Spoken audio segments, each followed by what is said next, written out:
ustedes. Sean bienvenidos, hermanos. Es un gusto que podamos tener comunión los unos a los otros alrededor de este estudio del Instituto Bíblico. Eh, para mí, pues, es muy grato estar con ustedes una vez más.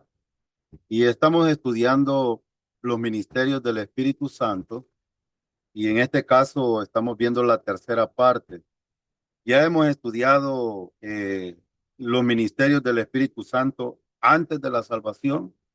Hemos visto el ministerio del Espíritu Santo en el momento de la salvación y ahora vamos a estudiar los ministerios del Espíritu Santo después de la salvación.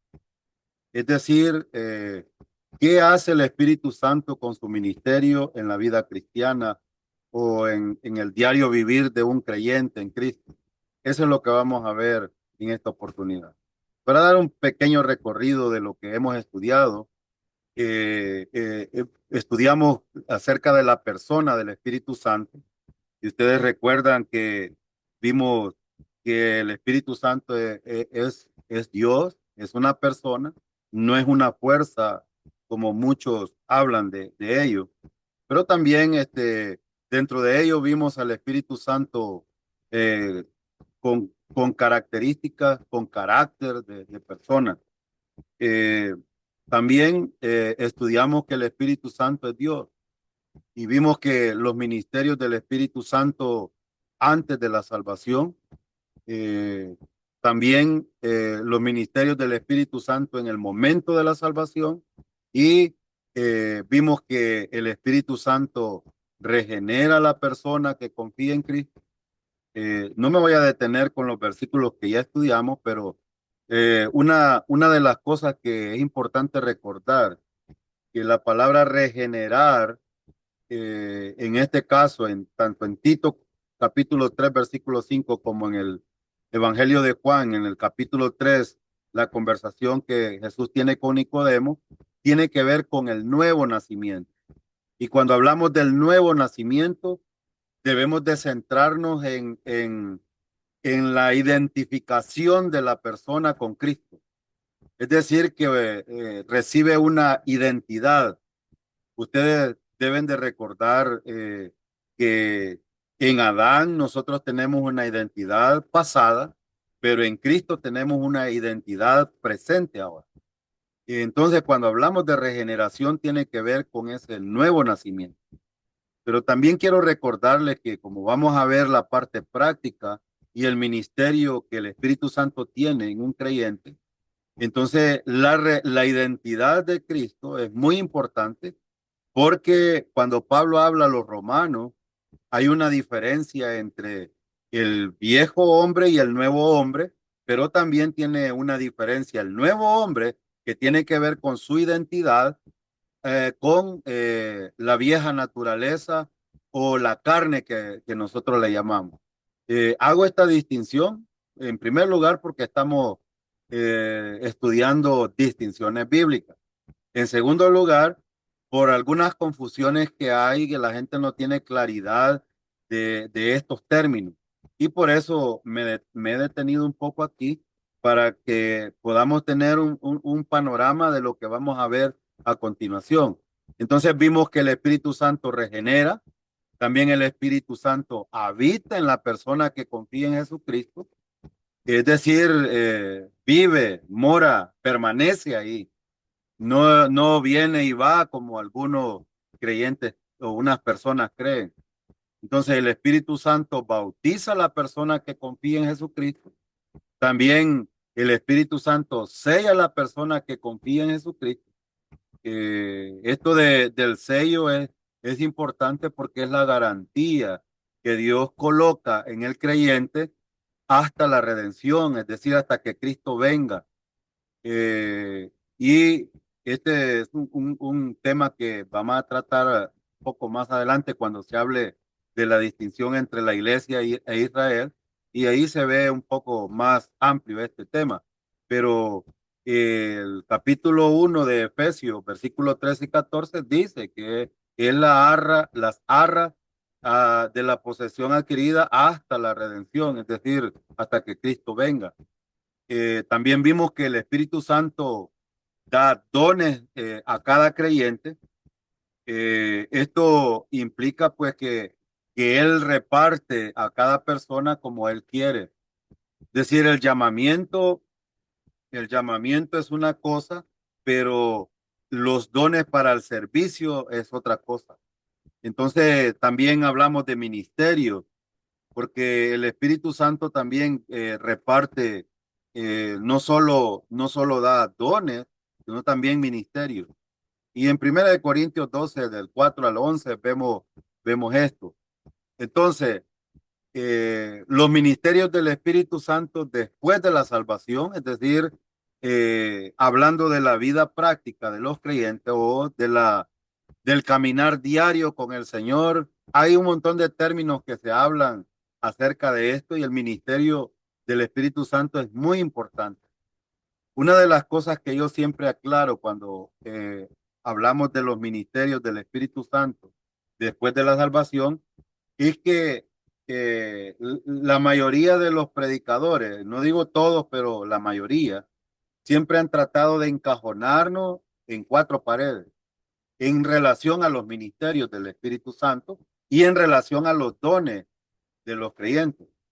Porque anticipo esto por lo que vamos a estudiar, porque la vida cristiana no solo se vive el día domingo en las 2 horas. Yo repito esto y me gusta decirlo porque con claridad, porque hermano, el Espíritu Santo mora en nosotros precisamente porque quiere darnos calidad de vida espiritual en nuestro caminar diario.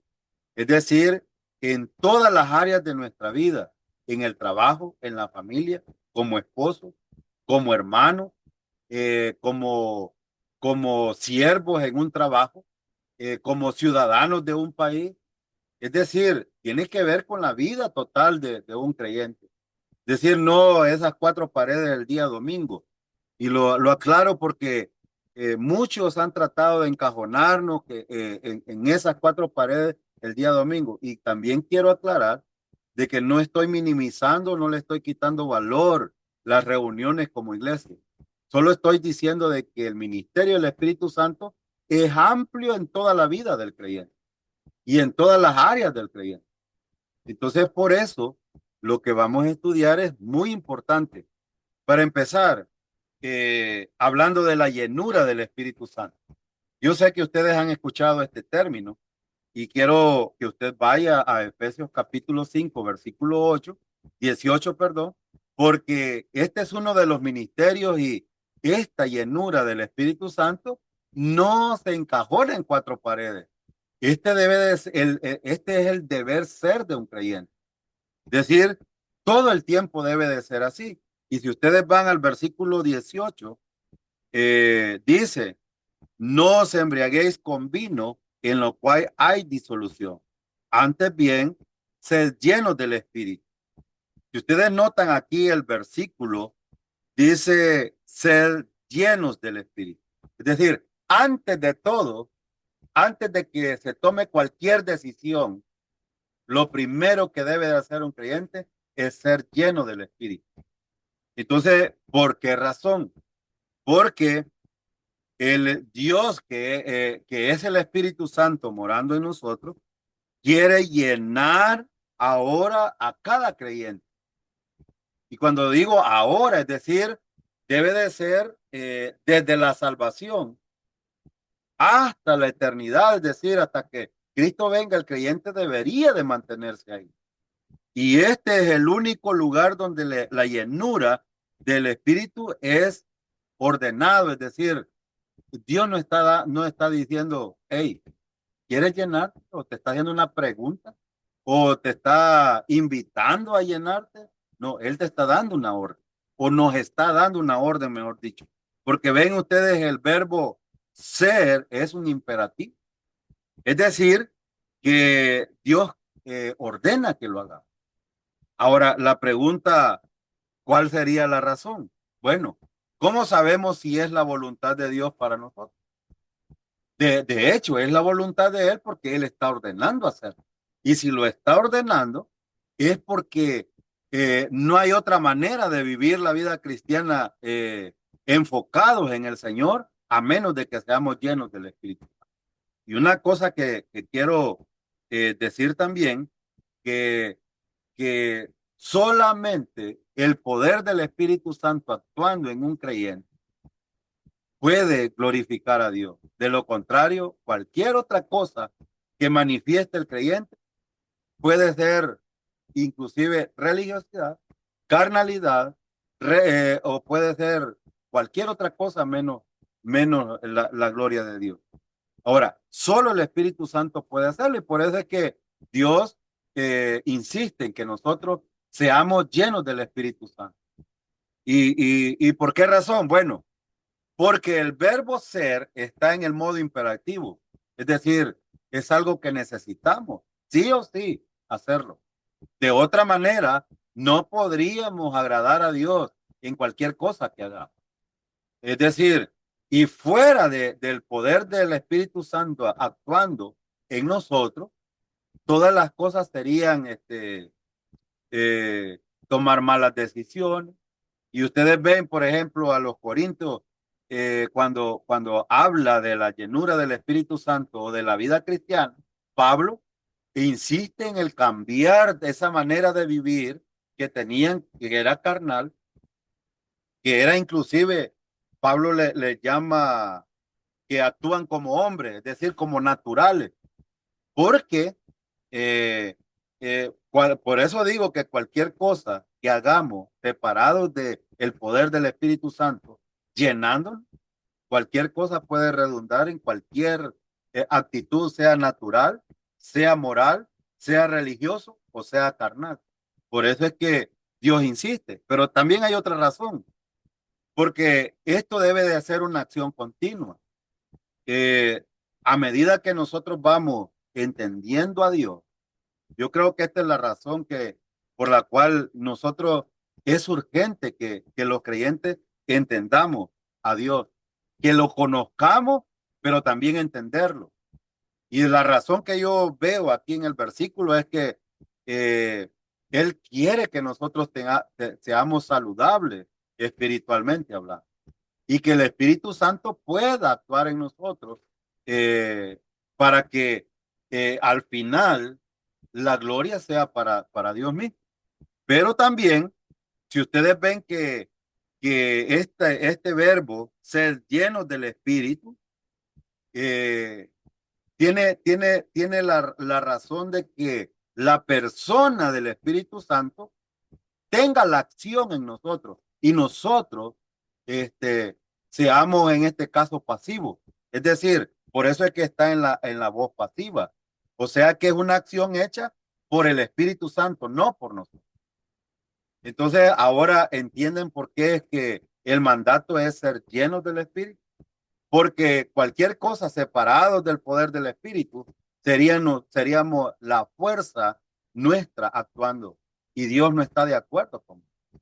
Por eso es que Él quiere que nosotros dejemos que el Espíritu tenga la acción en nosotros. Y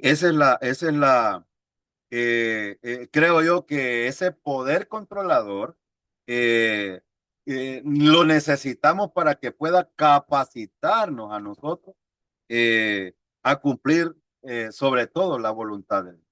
De lo contrario, no podríamos hacerlo. Entonces, es necesario que nosotros nos enfoquemos en la llenura del Espíritu Santo y no en nuestra fuerza, no en nuestras emociones, no en las cuestiones místicas. Y por eso creo yo que la disparidad entre la liturgia de muchas congregaciones hoy se dispara precisamente por esto, porque puede ser una cuestión de apariencia, pero no la verdad o la realidad de la llenura del Espíritu Santo. Entonces, entre esto necesitamos tener mucho cuidado para que podamos tener la actitud correcta delante de Dios. Entonces, ¿qué significa ser lleno del Espíritu entonces? Bueno, si vamos a, por ejemplo, en este caso, la palabra traducida es como que nosotros consideremos las velas de un barco. Para que ese barco pueda tener la fuerza de moverse en el océano o en el mar, izan ¿cómo se llama? Esas velas.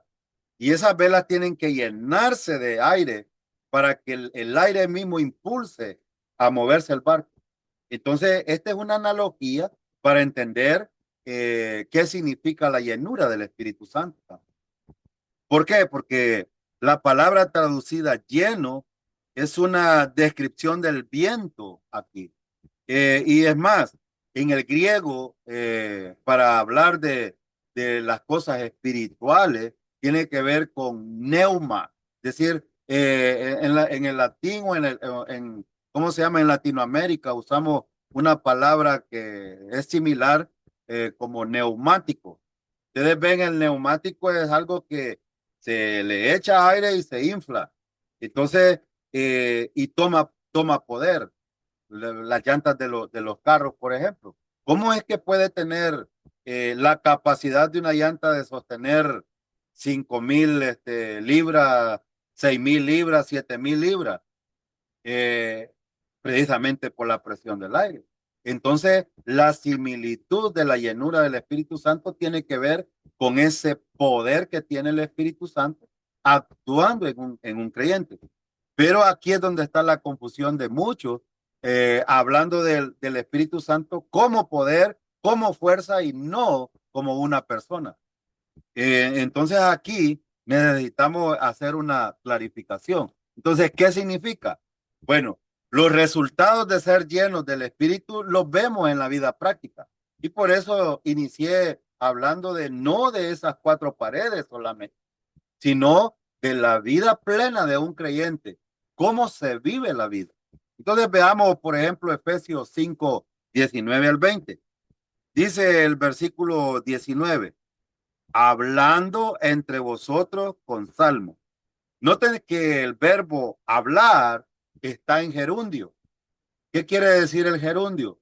Siempre que ustedes escuchen o vean en la Biblia una palabra que termina en ando, es gerundio. Y el gerundio no acepta solamente el presente, sino que es algo continuo, es decir, que debe de ser todo el tiempo. Y cuando dice, hablando entre vosotros con salmo, ya quisiera yo de que como creyentes fuéramos así. ¿Ve? Pero el problema es que a veces en las congregaciones somos una chulada, pero cuando estamos en el trabajo, cuando vamos en el tráfico, cuando estamos en el supermercado haciendo cola, o cuando vamos al banco que está lleno y queremos que salga preciso, y ahora con el calor, ¿verdad? Eh, todo este tipo de cosas.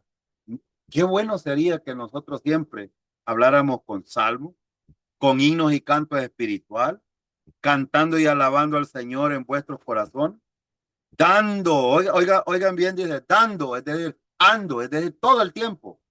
Siempre gracias por todo al Dios y Padre en el nombre de nuestro Señor. Entonces, ¿cuáles serían los resultados de la llenura del Espíritu Santo? En el versículo dice, hablando entre vosotros. Esto tiene que ver con la comunión con otros creyentes. Ahora, la pregunta es, ¿esta es la verdadera realidad entre los creyentes hoy por hoy? Y yo podría pensar de que tristemente es así, es la realidad. No es la verdad aplicada entre todos los creyentes. Y no estoy diciendo de que la totalidad, porque sería mentiroso si dijera que no hay creyentes que no andan en el Espíritu o no son llenos del Espíritu. Pero esto se puede ver la actitud entre los creyentes cuando caminan en el Espíritu y cuando no caminan en el Espíritu. Entonces, cuando Pablo dice hablando entre vosotros, está hablando de la comunión entre los creyentes. Pero también con salmos e himnos y cánticos. Y noten que el versículo es espiritual, es decir, alabanza expresada en canto.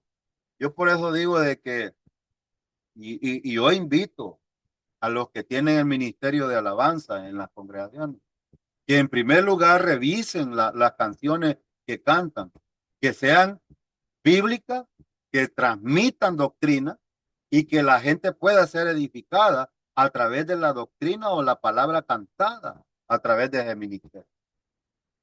¿Por qué? Precisamente por esto. Es decir, cuando un creyente se enfoca, no estoy hablando solo de otra vez de las cuatro paredes, estoy hablando de que un creyente debe de ser expresivo con cantos y himnos que sean espirituales, pues, que tengan que ver con la palabra de Dios. Y esto es importante. Ahora, a cantar canciones arrebato o ven espíritu, ven como canta Marco Witt, y canciones que son extra bíblicas, que son falsas enseñanzas, es decir, deberíamos de revisar. Entonces, ¿por qué? Porque un creyente lleno del Espíritu Santo va a resultar en la transmisión de sana doctrina a través de los y en la congregación y en cualquier relación de creyente a creyente que tiene comunión con otros creyentes, pero también cantando y alabando al Señor en vuestros corazones. Noten de que hablando entre vosotros, salmos e himnos, cantos espirituales, cantando y alabando al Señor en vuestros corazones. Ahora, ¿a qué apela Pablo? ¿O a qué apela Dios a través de Pablo? Apela a la mente, apela al corazón, apela no a los sentimientos, apela al raciocinio, es decir, que el creyente debe de estar pensando todo el tiempo en la adoración a Dios. Pero esto debe de ser continuo. Por eso digo, no quiere decir, hermanos, tampoco que usted va a andar en el bus, o sea, cantando, no está hablando de eso. Está hablando meramente de que su pensamiento, que es lleno del Espíritu Santo, siempre debe de estar adorando al Señor, enfocado en el Señor. Y note que aquí habla del corazón, es decir, de la mente. Usted puede orar sin hablar, usted puede cantar sin hablar. eh, eso se puede, pero tiene que ver con su manera de pensar. Entonces, eh, y por al final, hermano, dando gracias, ¿cuánto tiempo? Dice Pablo, siempre. Esta es la actitud de gratitud al Señor. Obviamente, si el Espíritu Santo está teniendo control de un creyente, el resultado va a ser eso. La actitud es que pase lo que pase, va a tener eh, una actitud de gratitud hacia el, de adoración, de comunión con los creyentes y también de gratitud hacia el. Esto es muy importante. Ahora, no debemos de olvidar esto. Entonces, cada uno eh, eh, de estas cosas tendrían lugar si estamos llenos del Espíritu. Es decir, que el Espíritu Santo produce esto en nosotros. Nosotros no producimos absolutamente nada. Entonces, si el Espíritu Santo está llenando un creyente, el resultado va a ser precisamente esto. Y sobre todo enfocado en el Señor. También podemos ver otros resultados. Esto está hablando quiero retroceder un poco acá. Cuando hablamos de esto, está hablando en el sentido personal, pero ahora vamos a ver en el sentido eh, congregacional o de relaciones con otros. Mire, por ejemplo, Efesios 5, 19, 20, habla del hogar, de la familia. Yo cuando veo aquí a Pablo escribiendo esto, la amplia expresión de la actitud de un creyente, siendo lleno del Espíritu Santo, no se limita a las 2 horas cuando nos reunimos, en cualquier reunión entre creyentes. Tiene que ver con todo. Yo siempre les digo a los hermanos, esposos, tu esposa, no solo sus esposos. no solo es la mamá de sus hijos, también es su hermana en Cristo. Y esto es importante y no debe de olvidarlo, porque cuando se olvida de eso, entonces suceden muchos problemas como creyentes.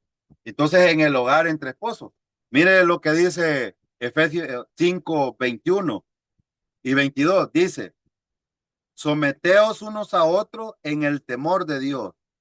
Las casadas que estén sujetas a su propio marido, como el Señor.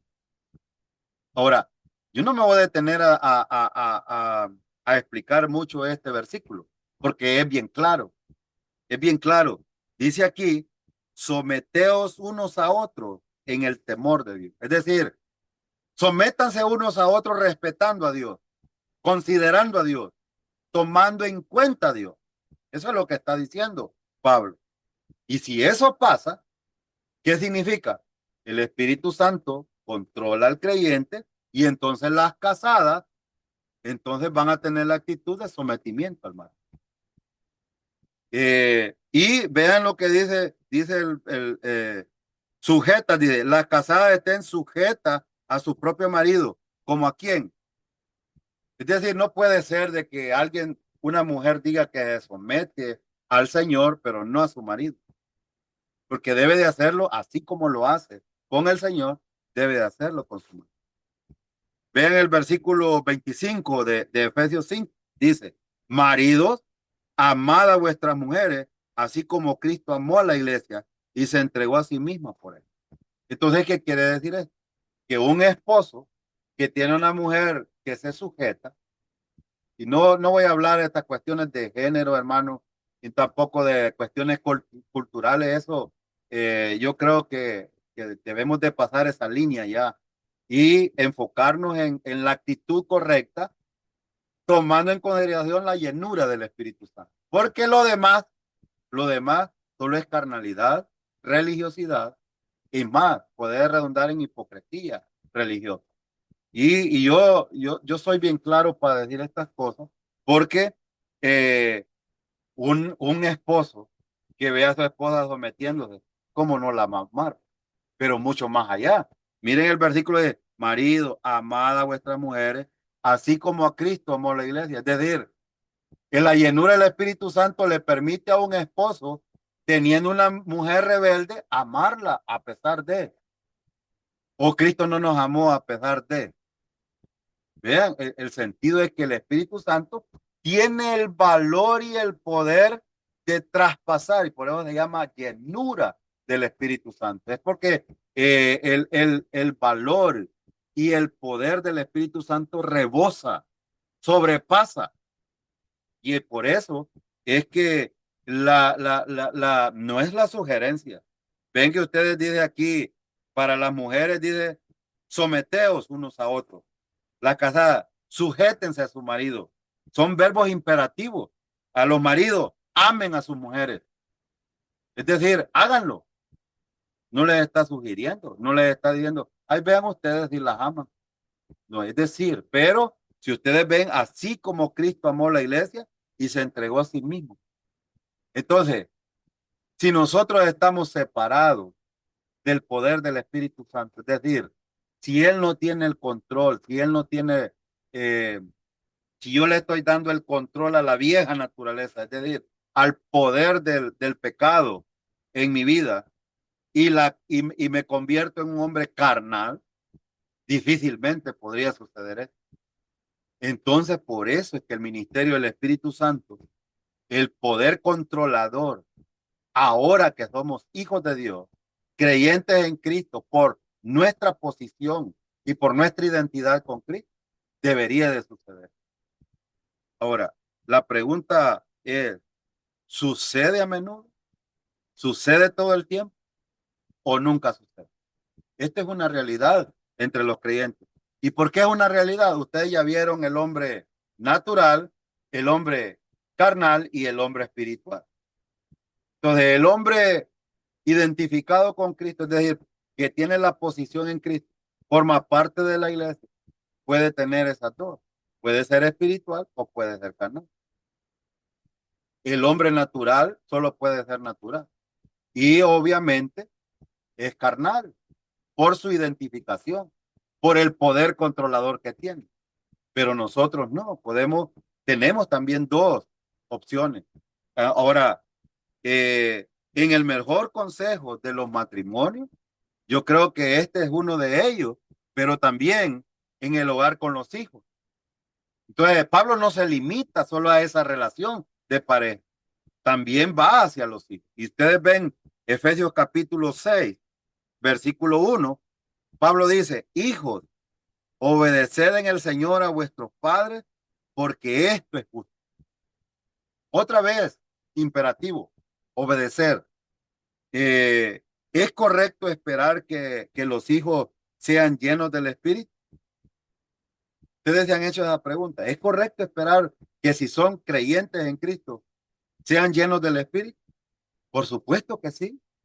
Es el ideal creo yo y aquí es donde no debemos de separar esto. Si usted es padre, si usted es madre, usted espera que sus hijos sean llenos. Pero la pregunta ¿es usted lleno del Espíritu también? Debería, debería, porque ven, aquí eh, dice obedecer obedecer en el Señor a vuestros padres, porque esto es justo. Entonces, pero ahora yo les pregunto, ¿quién tiene el ministerio para enseñar estas cosas? Por favor, yo siempre le digo a las mujeres que tienen hijos, por lo menos a los matrimonios, les digo yo, ustedes mujeres tienen la responsabilidad y el sacerdote del hogar de enseñar estas cosas. O sea, no. Las mujeres tienen ese ministerio de enseñar a las mujeres más jóvenes, es decir, a las hijas, pero el sacerdote del hogar a la familia. Y estas cosas deben de ser enseñadas por los padres. No esperen la iglesia. Miren, yo creo que la iglesia en la escuela bíblica hace un gran trabajo y las maestras intentan hacer un buen trabajo y lo hacen y lo logran. Pero si en la familia no están haciendo esto, difícilmente sus hijos van a ser llenos del Espíritu. Esto es algo que debe de ser prioritario enseñarlo entre los hijos. Y saben que eh, deben enseñar a los hijos las verdades bíblicas del caminar en el poder del Espíritu. Es el derecho de los padres esperar la obediencia de los hijos. Pero como resultado de la enseñanza, va a resultar en esto. Estamos viendo resultados. Entonces, hay otra cosa importante que necesitamos. En cuanto a los empleados, ustedes ven en el capítulo 6, versículo 5, dice, siervos, obedecer a vuestros amos terrenales con temor y temblor, con sencillez de vuestro corazón, como a quién, como a Cristo. Entonces ven, no se limita en las relaciones de pareja, de esposo, va más allá la relación de familia, pero también la relación de empleado o empleador. Ya vamos a ver un poco de eso. Pero aquí dice, siervo, obedezcan a vuestros amos. Es que ese mi jefe es un tonto. Algunos así. Miren, yo he enseñado este principio. Usted le puede parecer el más tonto a su jefe, pero es su jefe. Y debe de obedecerlo así como usted dice que obedece a Cristo. Es el consejo, no, es el principio aquí en el versículo 5 del capítulo 6. Entonces, tiene que ver la llenura del Espíritu Santo, no va a ser posible solo en el día domingo. Esto nos han enseñado por décadas a nosotros. Debemos de ir más allá de eso. Y también en cuanto a los jefes, versículo 9 del capítulo 6 de Efesios, dice, y vosotros amos, haced con ellos lo mismo. ¿Con quiénes? Con los siervos. Dejando las amenazas, porque hay muchos jefes que son malos y aún estoy hablando de jefes que son creyentes. Obviamente estamos hablando de jefes creyentes. Entonces dice Pablo, dejen las amenazas, sabiendo que el Señor de ellos también y vuestro está en los cielos, y que para él no hay acepción de personas. Es decir, que cuando se trata de los amos terrenales, algunos, y es así, pues, en la pirámide de autoridades, así. Es decir, mi jefe, y yo soy subalterno, estoy abajo en autoridad de él y debo de obedecer. Pero él también debe de recordar que él está abajo de la autoridad de Cristo, que es la cabeza. Entonces, si la cabeza dirige al jefe a través del Espíritu Santo, entonces eh, esto va a funcionar. Entonces, es muy importante. Yo no quería pasar por alto esto porque esto tiene que ver con todo el quehacer de la vida de un creyente. La llenura del Espíritu Santo creo yo que es tan importante para que pueda funcionar la iglesia, el creyente, el empleado, el esposo, la esposa, los hijos, el ciudadano, etcétera, etcétera. Entonces, ahora, número dos, el Espíritu Santo enseña al creyente que anda por fe. ¿Y por qué no ponemos el creyente que anda en la carne? Porque el que anda en la carne aprende por ensayo y error. Y el que anda por fe aprende no solo por las circunstancias, sino también por el consejo bíblico. Vean ustedes lo que vemos aquí en Primera de Corintios capítulo 2, versículos 12 al 3. Y dice Pablo, y nosotros no hemos recibido el espíritu del mundo, sino el espíritu que proviene de Dios. Noten de que dije Pablo, no hemos recibido. Es decir, que el Espíritu Santo nos fue dado gratuitamente. Eh, no es algo que nosotros podemos pedir, y es bien claro en el versículo. Y lo aclaro esto porque hay gente en las congregaciones que piden el Espíritu Santo porque cree que viene y va, y otros hasta piden pruebas de tener el Espíritu Santo. Pero aquí dice, si no el Espíritu que proviene de Dios, mire, aquí está el propósito, para que sepamos lo que Dios nos ha concedido. En primer lugar, nos enseña a saber lo que Dios nos ha concedido. Versículo 13. Lo cual también hablamos, es decir, lo que nosotros aprendemos podemos transmitirlo, no con palabras enseñadas por sabiduría humana, sino dice, sino con las que enseña el Espíritu, acomodando lo espiritual a lo espiritual. Entonces, ven, la llenura del Espíritu Santo es importante porque a través de la llenura, el Espíritu Santo tiene su ministerio de enseñanza. Y entonces, ¿cuál es la razón? Entonces, ¿cuál es la razón por la que el Espíritu Santo habita en el creyente? Aquí está la razón. La razón es que el poder que Dios nos ha dado para que actúe en nosotros es precisamente para que nos llene y que tengamos una vida saludable en cómo nos movemos como creyentes en cualquier área, pero también la razón es para que podamos recibir la palabra a través de la enseñanza del Espíritu Santo y podamos nosotros también transmitir esta verdad. Esto es muy importante. Y aquí, en estos versículos, no es un tema menor. El tema del discipulado se logra a través del ministerio del Espíritu. Entonces, difícilmente la iglesia podría tener más discípulos, muchos discípulos, si la vida de la iglesia es una vida separada de la llenura del Espíritu. Y por eso es que es tan importante. Y si ustedes notan en el versículo 12, está enseñando que cada creyente tiene el Espíritu de Dios habitando dentro, está ahí. No necesito pedirlo.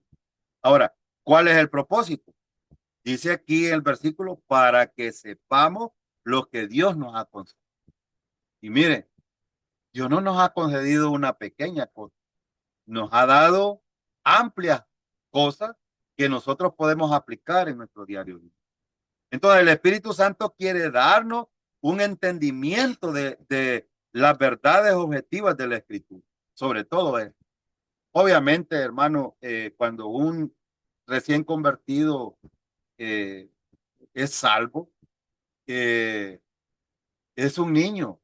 No esperemos de que de la noche a la mañana sea un creyente pleno. Este es un proceso. Por eso es importante ver esto. Entonces el versículo 12 dice, para que sepamos. Pero también tenemos otro de los ministerios, el Espíritu Santo capacita y fortalece al creyente que anda por. Obviamente, si ustedes ven en el número 2 anda por fe. En el número 3 anda por fe. Porque esto no sucede por otra manera. Es decir, un creyente debe de vivir dependiendo del Señor, confiando en el Señor. De otra manera no se puede lograr. Entonces, vemos aquí en Romanos capítulo 15, versículo 13, dice, y el Dios de esperanza os llene de todo gozo y paz en el creer para que abundéis en esperanza por el poder del Espíritu. Entonces aquí hay varias cosas. Pregunta, ¿qué tiene que hacer un creyente para tener el poder del Espíritu Santo? En el versículo 13 de Romanos 15 lo dice. Dice, y el Dios de esperanza, es decir, Dios puede hacerlo o Dios lo hace, dice, os llene de todo gozo y paz. Pero ¿cuándo? En el versículo dice, en el creer. ¿Cuál es el propósito? Para que abundéis en esperanza por el poder del Espíritu. No se logra de otra manera. Confía en el Señor. Dios se encarga de proveer la paz y la esperanza que confía para que abunde en esperanza. Y esta esperanza, hermano, es por el poder del Espíritu. No se logra de otra manera. Entonces, ¿qué hace el Espíritu Santo? Capacita, pero también fortalece. Cuando habla de, si ustedes ven en el versículo esperanza y paz, es el énfasis. ¿Cuánto nos cuesta tener paz en medio de la dificultad? Bueno, cuando todo está en bonanza está bien, pero cuando estamos en dificultad, abunda es, debería, si estamos caminando en el poder del Espíritu. Entonces, necesitamos caminar por fe en él, dependiendo del Señor. De otra manera no se logra. Ahora, ¿en cuáles áreas provee poder el Espíritu Santo? Bueno, vamos a ver Hechos capítulo 1:8, Primera de Corintios 2:4 y Primera Tesalonicenses 1:5. Vemos aquí en algunos aspectos, por ejemplo, en Romanos 5:8, quiero leer esto, Romanos 5:8. Déjenme buscarlo en la Biblia, porque no lo tengo. Romanos 5:8 dice, mas Dios muestra su amor para con nosotros, en que siendo aún pecadores, Cristo murió por nosotros. Es decir, eh, el ministerio, cuando vemos Romanos 5:5, leí el 8, dice el 5:5, y la esperanza no avergüenza, porque el amor de Dios ha sido derramado en nuestros corazones por el Espíritu Santo que nos fue dado. Es decir, ese es el ministerio del Espíritu Santo. Ahora, cuando vemos este ministerio llenando, enseñando, dándonos esperanza, entonces en los ministerios surge esto. Es decir, el Espíritu Santo controla mi vida y yo puedo aplicar esta verdad en el ministerio. También tenemos Primera de Corintios, eh, capítulo 2. Miren lo que dice Primera de Corintios, capítulo 2. Voy a solo leer este versículo 3 al 5. Dice el capítulo 2, 3 al 5. Y estuve entre vosotros con debilidad y mucho temor y temblor. Y ni mi palabra ni mi predicación fueron con palabras persuasivas de humana sabiduría, sino con demostración del Espíritu y de poder. Entonces Pablo está diciendo que el ministerio de él fue realizado en el poder del Espíritu. Entonces, los ministerios deben de hacerse de esta manera. De lo contrario, va a resultar en serios problemas para un creyente y sobre todo para los que tienen el ministerio de enseñanza. Y no es menor el ministerio de alabanza cuando se trata de enseñar a través de los cantos la sana doctrina. Entonces, no debemos de minimizar el valor que tiene el ministerio del Espíritu Santo en un creyente. Ahora también en la oración. Es importante la oración, hermanos, para que la oración realmente sea eh, fiel, sea verdadera, por lo menos sea honesta delante del Señor. Yo he escuchado creyentes que hacen oraciones y menos mal que el Espíritu Santo prepara las oraciones para presentarlas delante del Señor. Solo voy a leer Romanos 8:26. Miren lo que dice. Dice el 26. Y de igual manera, el Espíritu nos ayuda en nuestra debilidad. Pues qué hemos de pedir como conviene, no lo sabemos. Pero el Espíritu mismo intercede por nosotros con gemidos indecibles. ¿Qué quiere decir Pablo aquí? Que a veces nosotros podemos estar orando algo, pidiendo algo al Señor, que a lo mejor no es la voluntad de Dios, pero nosotros pedimos. Pero ¿qué hace el Espíritu Santo? Presenta la oración de una manera tal que busque la voluntad de Dios. Eh, es lo que Pablo está diciendo aquí. Por eso es que este es un comentario personal.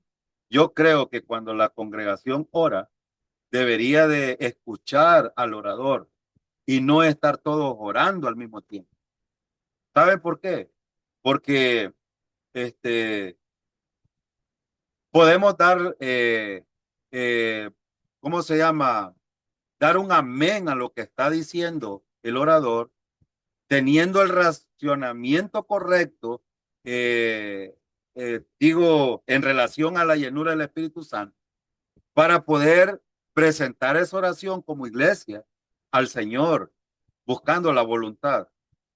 Esto es importante, pero imagínense, allá está orando, todos están orando lo que quieren, esto es un problema, pero cuando se hace dentro del ministerio y dentro de la oración personal, creo yo que necesitamos entender que el poder del Espíritu Santo eh, hace esto precisamente y por eso es que los ministerios del Espíritu Santo son importantes y no es el tema mínimo, la adoración. Yo pregunto, ¿cuánto tiempo debemos de adorar al Señor? De hecho, la llenura del Espíritu Santo tiene este propósito. Imagínense, hermano, si nosotros no, no estamos caminando por fe en el Señor, no estamos siendo usados por el Espíritu Santo, difícilmente esto va. Y en vez eh, de adorar al Señor, estaríamos ofendiendo. Entonces, este es un tema bien, bien delicado que necesitamos considerar. Por ejemplo, en Juan capítulo 4, miren lo que dice eh, la palabra de Dios. Juan capítulo 4, versículo 24. Dice, Dios es espíritu y los que le adoran en espíritu y en verdad es necesario que. Entonces, ven, dice es necesario. No es una, no se trata de oportunidad, no se trata de una ocasión, no se trata de lo que yo quiero. Por eso yo siempre he pensado que cuando se trata de adorar como iglesia, debe de pensar primero en lo que Dios, a Dios le agrada y no lo que yo quiero, o lo que a Dios le gusta y no lo que a mí me gusta. Porque no es una sugerencia aquí, el escritor está diciendo, Dios es espíritu, está hablando del Espíritu Santo, y los que le adoran en espíritu y en verdad, es necesario que le adore. Por eso es que yo tomé el tema de las letras en la alabanza, porque debe de ser eh, en control del Espíritu Santo, pero también que lo que voy a decir a través o transmitir sea la verdad. Y esto no solo se limita otra vez a la liturgia, tiene que ver con mi actitud como creyente todo el tiempo de adoración. Es mejor, es más, creo yo que la oportunidad que Dios da para adorar o para adorarle es todo el tiempo. Y la adoración tiene que ver con el respeto que nosotros le tenemos. Entonces es muy importante. Y la otra cosa, dar testimonio. Recuerden que estamos viendo las áreas que provee el poder del Espíritu Santo en nuestra cotidianidad, es decir, en la vida cotidiana, dar testimonio, que esto es lo que más cuesta ahora.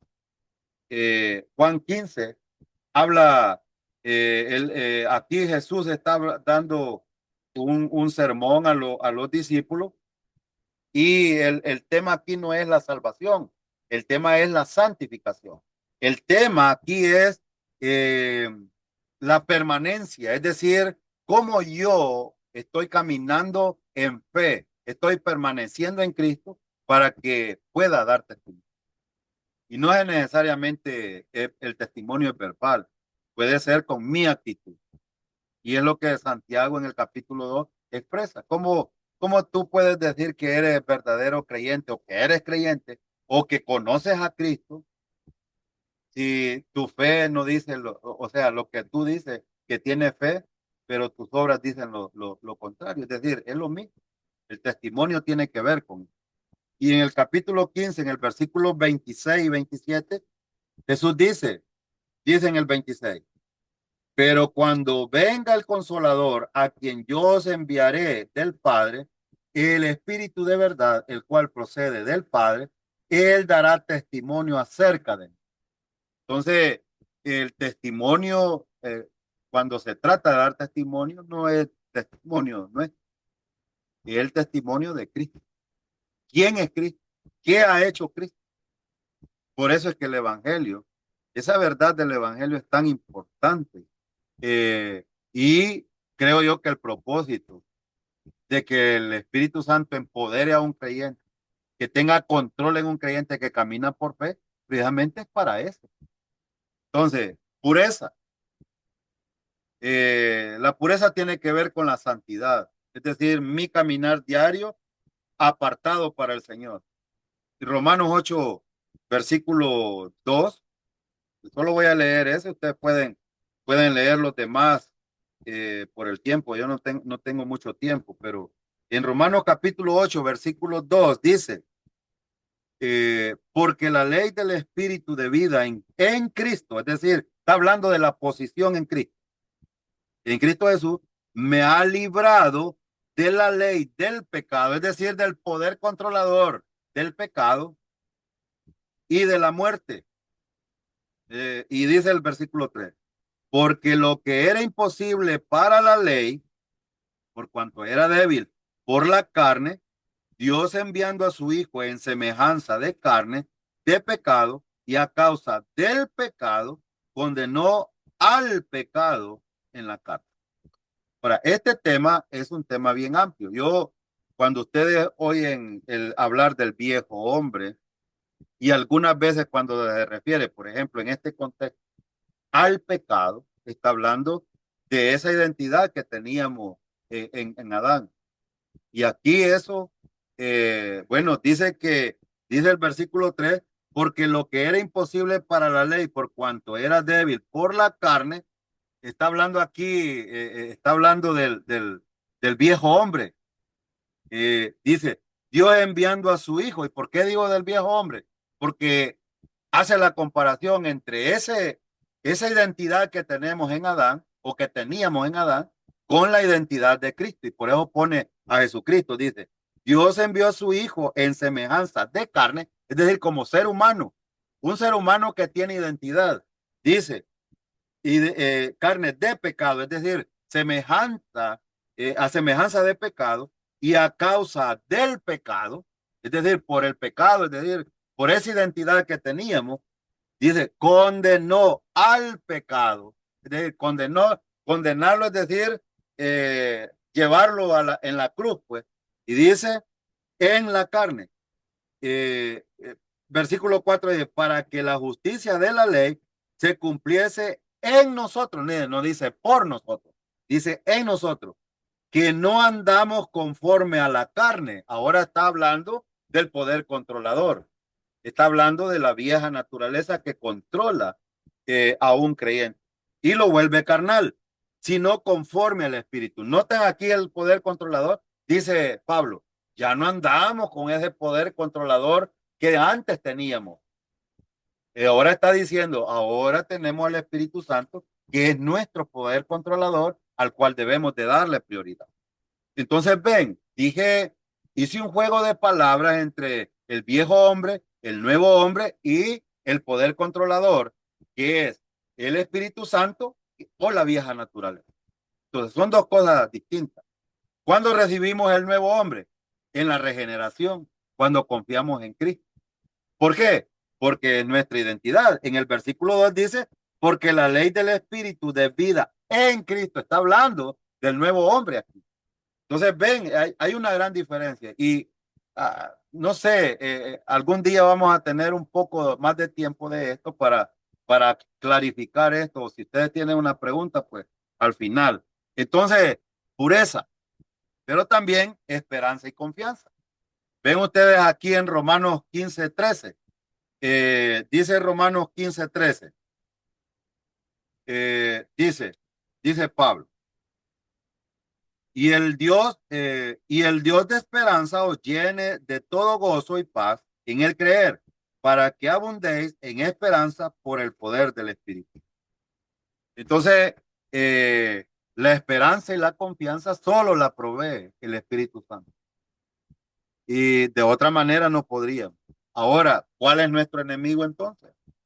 El enemigo no está, yo no sé por qué nos hemos vuelto tan insensibles entre los creyentes que pensamos que el otro creyente es mi enemigo y el enemigo al que debemos de tenerle miedo o el que debemos de considerar siempre para tomar que el Espíritu Santo tome control de nosotros es la vieja naturaleza, porque es el otro poder controlador que nos puede hacer fracasar en todas las áreas de nuestra vida.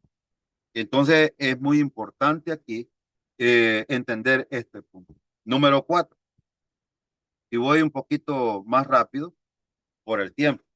Número 4, el Espíritu Santo convence al creyente que falla en andar por fe.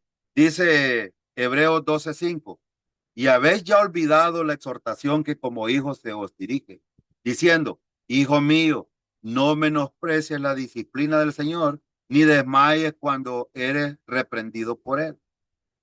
Recuerdan de que la vez pasada que enseñamos las dos lecciones del Ministerio del Espíritu Santo, le empecé diciéndole que Hebreos debe de considerarse en el segundo tiempo de la salvación, no en el primer tiempo. Y aquí está la razón. Hay dos razones en el versículo. Quiero decírselo. En primer lugar, dice exhortar, porque él está hablando con creyentes. En segundo lugar, eh, dice que los trata como hijos. Que dice, y habéis ya olvidado la exhortación que como hijos se os dirige. No los está tratando como bastardos, sino como hijos. Y diciendo, dice, hijo mío, no menosprecies, no dice el castigo, dice la disciplina. Porque cuando se trata de castigo o de juicio, habla para los inconversos. Pero aquí está hablando con creyentes, está hablando de disciplina y dice del Señor. Y dice aquí, ni desmayes cuando eres reprendido por él. ¿Por quién? Por el Señor.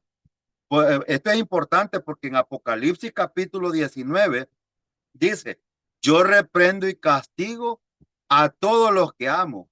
Sé pues celoso y arrepiéntete. Obviamente aquí está hablando de una iglesia y habla de la palabra castigo. Hay una gran diferencia entre estas dos palabras Pero yo, en mi opinión, Reina Valera tiene una mala traducción aquí en esa palabra, porque él está hablando con creyentes. Pero podríamos estudiar y más adelante ustedes van a estudiar este tema y van a ver estos versículos. Entonces, noten que entonces aquí hay una cosa bien importante. ¿Qué usa el Espíritu Santo para convencer al creyente? Según los dos versículos que vimos, ¿qué es lo que usa? Usa la disciplina divina. Entonces, si no quiere a través del consejo bíblico, bueno, entonces por ensayo y error. Y que normalmente todos los creyentes andamos en esto. Y hasta que recibimos la disciplina, entonces el Espíritu Santo nos ayuda a convencernos de que Dios siempre tiene la razón. Y yo siempre he dicho, no esperemos a llegar hasta estar lambiendo el polvo para entender cuál es la voluntad de Dios para con nosotros. Entonces, la palabra de Dios es usada para el consejo saludable para que los creyentes caminemos en el poder del Espíritu Santo. Número 5. El Espíritu Santo transforma al creyente que anda por fe. En 2 Corintios capítulo 3, 18 dice, por tanto, nosotros todos, mirando a cara descubierta como un espejo, la gloria del Señor, somos transformados de gloria en gloria en la misma imagen como por el Espíritu del Señor. Noten que aquí Pablo dice de gloria en gloria, porque la transformación de un creyente, bueno, hay creyentes que pueden tener 60 años aún de estar congregando y ser niños espirituales. Aún. ¿Es el deseo de Dios esto? No. El deseo de Dios es que el creyente vaya creciendo. Y la analogía que hay en el capítulo 3 de Juan es precisamente eso. Nacer de nuevo implica que cuando nacemos en Cristo somos bebés. Y un bebé para poder ir creciendo debe de ser, en primer lugar, amamantado. Debe de recibir la lechita. Y después comida sólida cuando ya va creciendo. Entonces es lo que está diciendo Pablo aquí. La transformación va sucediendo en el tiempo, a la manera de Dios, en la forma de Dios y en el tiempo de Dios. Pero el creyente tiene que caminar, porque no se puede hacer de otra manera. Por eso es que el versículo dice eso. Y la palabra transformar en este versículo proviene de la palabra griega metamorfosis. Es decir, es como esto. Es decir, el cambio. Primero una pupita, después se convierte en una oruga y por último una mariposa. Entonces, esa transformación tiene un proceso.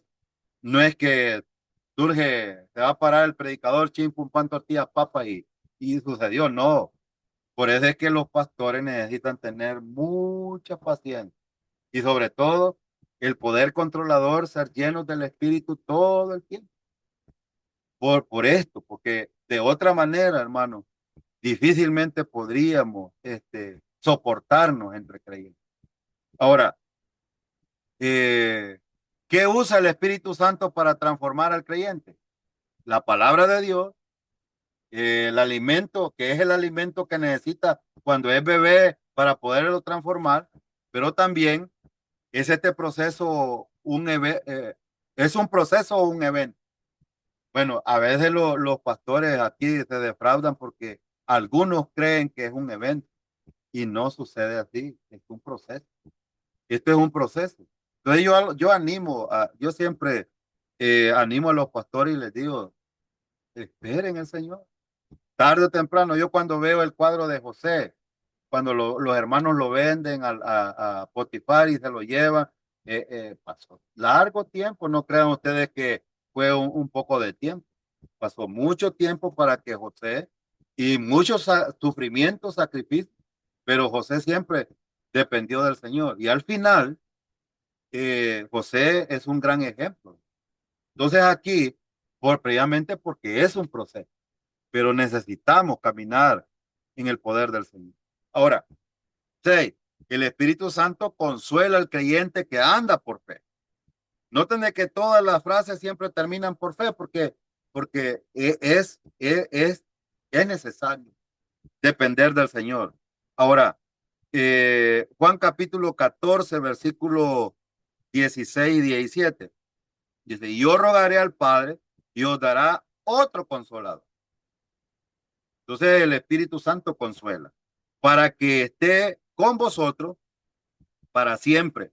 Versículo 17. El Espíritu de verdad, a cual el mundo no puede recibir porque no le ve ni le conoce, pero vosotros le conocéis porque mora con vosotros y estará en vosotros. Entonces, qué importante la palabra consolar en este versículo, en el versículo 16, también es traducida como confortador. Proviene de la palabra griega paraclete o paracleto, y significa uno llamado al lado o junto al costado para ayudar. Entonces el Espíritu Santo es amplio en su ministerio. ¿Y dónde encuentra el creyente esa consolación? Bueno, no la encuentra en el mundo, en la filosofía. De hecho, la filosofía es buena en cierta medida, pero no lo es todo. La verdadera consolación está en la sabiduría que proviene del Espíritu Santo. Juan 14:27, los esfuerzos propios, la sabiduría humana nos sirve básicamente para la vida del creyente. Es una basura, no sirve. Eh, Solo se encuentra en el Señor. Entonces, por eso es que es necesario depender del Señor. Y número 7, para finalizar, el Espíritu Santo produce fruto en la vida del creyente que anda. Y por eso es que, insisto, hermano, nosotros no producimos absolutamente nada. El que produce es el Espíritu Santo, que es Dios, es una persona, recuerden. Y por lo tanto, la gloria es para Él, no es para nosotros. La gloria es para Dios. El Espíritu, miren, si el ministerio del Espíritu Santo lleva gloria a Cristo, ¿por qué nosotros vamos a llevarnos la gloria si absolutamente no hacemos nada? Y todas las cosas, aquellas que son buenas, que se logran ver a través de nosotros o en nosotros, es por el poder del Espíritu Santo. Entonces, ¿dónde queda la jactancia para nosotros? Y en Juan capítulo 14, déjenme ver, Gálatas, perdón, Gálatas capítulo 5, 22 y 23, dice, mas el fruto del Espíritu es amor, gozo, paz, paciencia, benignidad, bondad, fe, mansedumbre, templanza. Contra tales cosas no hay ley. Saben que el fruto no dice los frutos, porque usted puede decir, no, pero yo tengo amor, pero el gozo, paz y paciencia no los tengo, hermano. El fruto del Espíritu es total, son todas estas cosas. Si nosotros carecemos de esto, necesitamos seguir dependiendo del Señor. Ahora, el fruto es el reflejo del carácter de Jesucristo. No, no somos nosotros, es el reflejo de lo que Cristo es y lo que el Espíritu Santo hace en nosotros. El propósito del ministerio del Espíritu Santo no es atraer atención a Él mismo, sino a Jesucristo. Entonces, ¿cómo se produce esto? La pregunta, ¿cómo se produce? ¿O cómo es producido este fruto? En Juan 15, versículo del 1 a 8 dice, yo soy la vid verdadera y mi padre es el labrador. Todo pámpano que en mí no lleva fruto lo quitará, y todo aquel que lleva fruto lo limpiará para que lleve más fruto. Ya vosotros estáis limpios por la palabra que os he hablado. Permanecer en mí y yo en vosotros, como el pámpano no puede llevar fruto por sí mismo si no permanece en la vid, así tampoco vosotros si no permanecéis. Entonces, ¿quién produce el fruto? Es Jesucristo a través del Espíritu Santo. Entonces no somos nosotros. Entonces esa es la manera. Nosotros solo llevamos eso. Es tan interesante lo que, no voy a leer todo el pasaje, pero esto solo se logra permaneciendo en es decir, permaneciendo en Cristo, permaneciendo en comunión, porque de eso está hablando aquí el pasaje, de comunión con el Señor. Ahora, como creyente en Cristo, ¿Estamos caminando por fe o y dejando que el Espíritu Santo obre en nosotros? ¿O estamos viviendo eh, como nosotros querramos? ¿Estamos permitiendo que nos llene?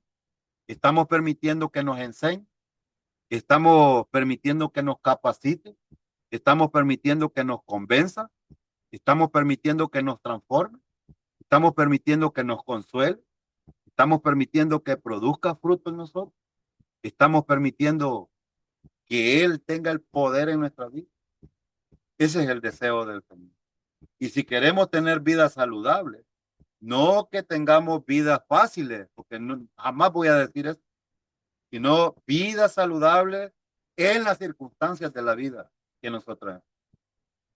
Que el Señor nos ayude eh, a caminar en el poder de su fuerza, en el poder eh, del Espíritu Santo, como el Señor quiere.